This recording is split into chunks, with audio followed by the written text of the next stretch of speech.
Halo, kali ini aku akan menjelaskan tentang materi GCS.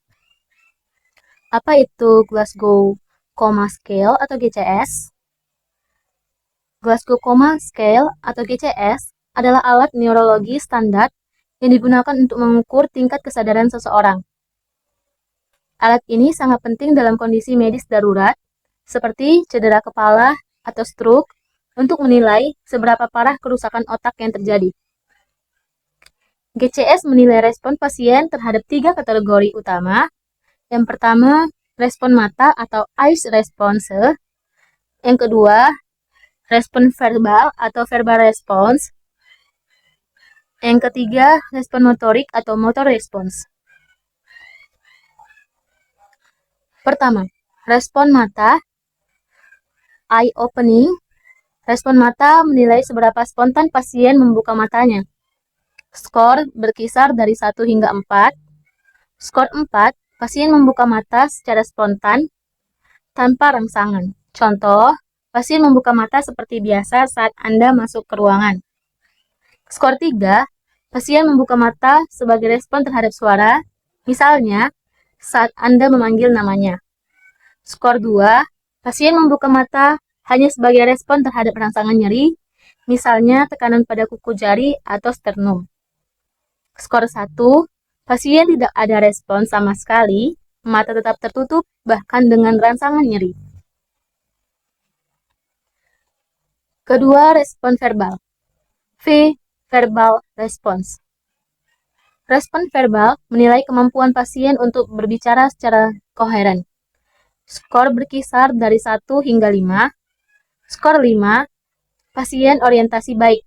Ia tahu siapa dirinya, di mana ia berada, dan tanggal atau hari saat itu. Skor 4, pasien bingung. Ia mampu berbicara dalam kalimat, tetapi tidak tahu tempat atau waktu. Contohnya ini misalnya, kamu bertanya, di manakah kamu sekarang berada? Terus pasiennya ini menjawab, aku sekarang ada di rumah. Dia mampu membentuk kalimat, tapi keterangannya itu salah. Karena sebenarnya dia itu di rumah sakit dan bukan di rumah. Skor 3, pasien mengucapkan kata-kata yang tidak sesuai. Ia mengeluarkan kata-kata acak tanpa konteks. Misalnya, kamu bertanya, sekarang kamu berada di mana? Dan pasien menjawab, rambut, kepalaku sakit, atau aku ngantuk. Jawaban seperti itu merupakan kata-kata acak yang tidak sejalan dengan pertanyaan yang kamu ajukan, bahkan tidak membentuk kalimat. Skor kedua, pasien mengeluarkan suara yang tidak bisa dimengerti, seperti erangan atau gumaman. Skor 1, pasien tidak ada respon verbal sama sekali. Ketiga, respon motorik atau M-motor response. Respons motorik adalah indikator terpenting dan menilai gerakan pasien sebagai respon terhadap perintah atau nyeri. Skor berkisar dari 1 hingga 6. Skor 6, pasien dapat mengikuti perintah sederhana, misalnya angkat tangan Anda atau genggam tangan saya. Skor 5, pasien melokalisasi nyeri. Ketika Anda memberikan rangsangan nyeri, ia berusaha menjauhkan sumber nyeri tersebut. Misal, Anda mencubit bahu pasien. Dan respon dari pasien ini, dia akan menepis tangan Anda agar Anda tidak mencubit bahunya lagi. Selanjutnya, skor 4, pasien menunjukkan fleksi normal sebagai respons nyeri, yaitu menarik anggota tubuhnya menjauh. Gerakan ini terlihat cepat.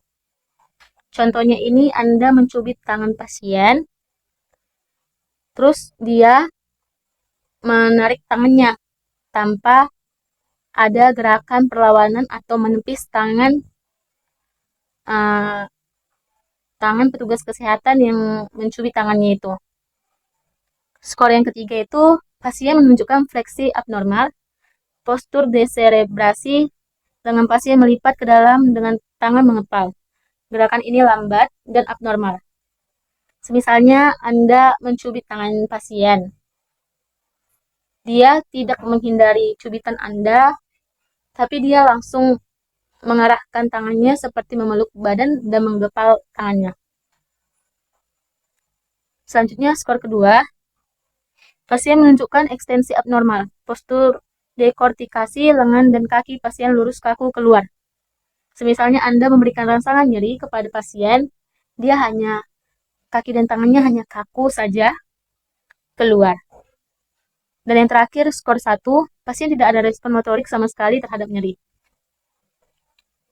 Interpretasi skor GCS. Setelah menilai ketiga kategori, jumlahkan skornya untuk mendapatkan total GCS. Skor 13-15, cedera kepala ringan, pasien biasanya sadar dan bisa berbicara. Interpretasi skor GCS untuk jenis kesadaran. Kompos mentis, GCS 15, tingkat kesadaran tertinggi. Somnolen, GCS 12-14, cenderung mengantuk dan akan tertidur jika tidak dirangsang. Apatis delirium, GCS 9-11, acuh tak acuh, dan responnya terhadap lingkungan sangat lambat. Mereka mungkin merespon panggilan, tampak gelisah, bingung, bahkan mengalami halusinasi. Sopor, stupor, GCS 4-8, biasanya dibangunkan oleh rangsangan nyeri yang sangat kuat. Koma dengan GCS 3, tidak memberikan respon sama sekali terhadap rangsangan yang diberikan. Oke. Terima kasih telah menonton video ini. Aku harap teman-teman bisa untuk menginterpretasikan dan menilai GCS seorang pasien dengan baik dan menjawab soal-soal dengan cepat dan benar. Jangan lupa like, subscribe, dan komen. Bye-bye.